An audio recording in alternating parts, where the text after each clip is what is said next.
काते चिंता बलियसी। पर ब्राह्मण रोए जा रहा है।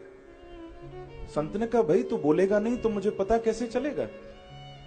स्वस्य दुखस्य कारणम वद, बता तो सही तेरी परेशानी क्या है। ब्राह्मण ने वही महाराज घिसा पिटा राग, जैसे हम लोग कहते हैं ना संत महात्माओं के पास जाकर, महाराज बेटा दे दो, ऐसा आशीर्वाद दो बेटा हो जाए, दुकान चल जाए, मकान बन जाए। वही संसार की बातें रख दी। वे महापुरुष त्रिकालज्ञ थे। उन्होंने कहा कि देख ब्राह्मण, मैं तेरे से छुपाऊंगा नहीं, मैंने तेरे मस्तक की रेखाओं को पढ़ लिया है। सप्त जन्मा वदितव पुत्रो नैवच नैवच, तेरे तो 7 जन्मों में संतान का योग नहीं। ये सुनकर आत्मदेव और जोर से रोने लगे। बोले महाराज मैं तो इसीलिए मरने आया था कि चलो इस बार शरीर छोड़ता हूं, क्या पता अगले जन्म में मुझे संतान का सुख मिल जाए। पर आप कहते हो 7 जन्म में संतान नहीं, तो आपने तो मेरे आगे के रास्ते भी बंद कर दिए। अब तो मरना भी क्या, 7 जन्मों में बेटा नहीं। बड़ी बड़ी बातें की महाराज। आत्मदेव ने अंत में कहा कि अब एक काम करो, आप ही मुझे कोई आशीर्वाद ऐसा दो कि मेरे संतान हो जाए। संत बोले भैया मैं कहां से दूंगा, मैंने कोई बेटा देने का ठेका थोड़ी लिया।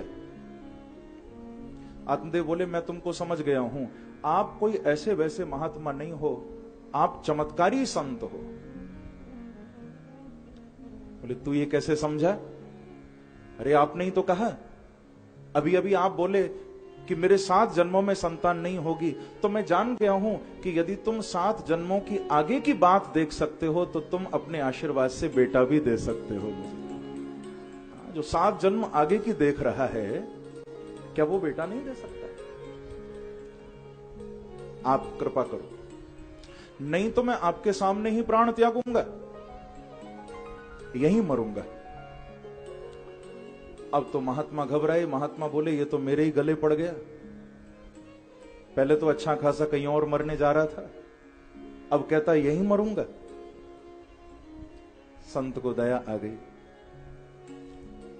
संत हृदय नवनीत समाना, महापुरुषों का हृदय तो दया से ही भरा होता है। आज ही हमने साधु शब्द की कितना भाव से व्याख्या सुनी, तो ये तो साधु ही थे। तुरंत कृपा कर दी, अपनी झोली से फल निकाल कर दे दिया और कहा कि ठीक है तू नहीं मानता तो अपनी पत्नी को यह फल खिलाना, यदि प्रभु ने चाहा तो उसकी कृपा से तेरे यहां संतान होगी। ध्यान रखिएगा बंधुओं, महापुरुष संत वे चमत्कार नहीं दिखाते।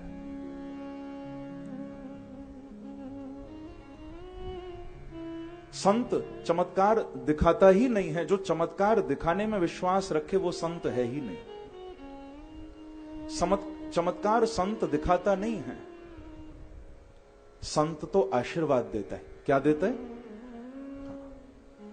साधु चमत्कार दिखाने में विश्वास नहीं रखता, वो और होंगे जादू टोना दिखाने वाले। सच्चे महापुरुष तो आशीर्वाद देते हैं। हां, अब जिनका वो भजन करते हैं ना, तो चमत्कार वो उनके इष्ट मेरे बांके बिहारी ही दिखाते हैं।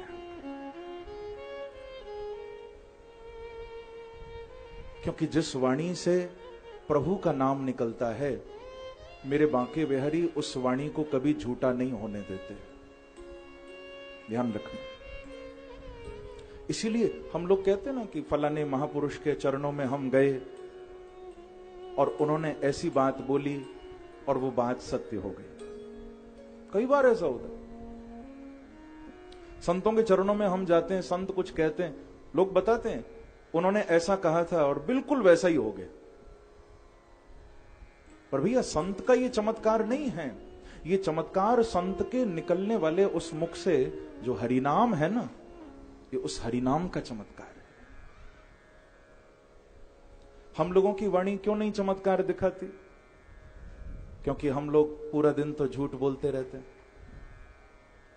सारा दिन झूठ बोलते हैं। अब जो वाणी झूठ बोलेगी क्या उस वाणी से निकली हुई बात सच्ची हो सकती है? उस वाणी से निकला आशीर्वाद सच्चा होगा क्या? जो वाणी सत्य का आश्रय लेती है, जो वाणी हरिनाम का आश्रय लेती है बंधुओं, वो वाणी अपने आप चमत्कार दिखाती है। इसीलिए मुझे कहना भी पड़ता है कि हरे भरे पेड़ पर सूखी डाली नहीं होती।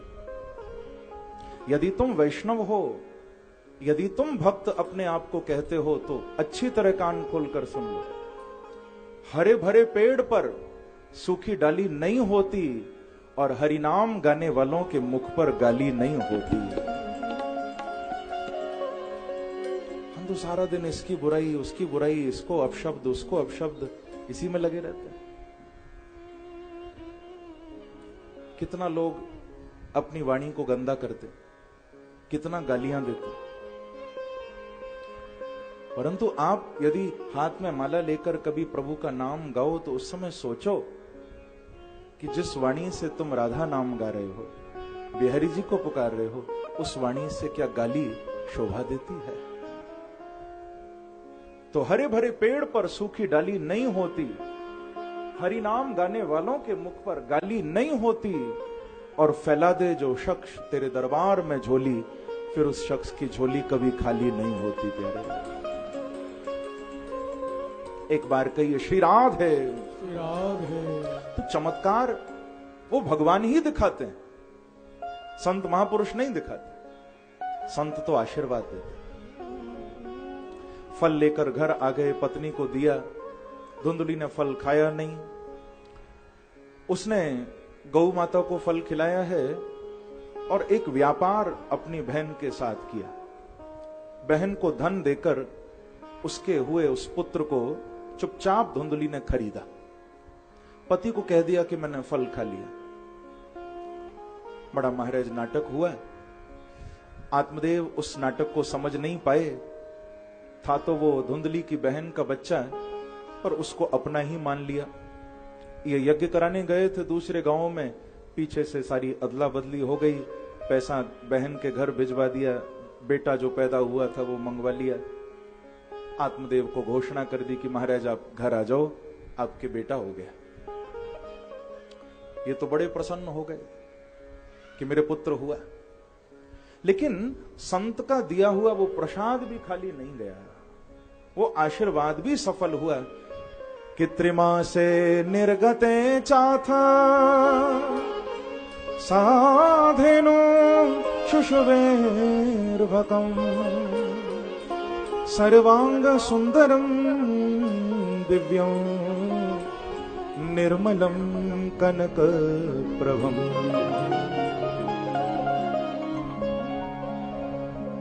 3 महीने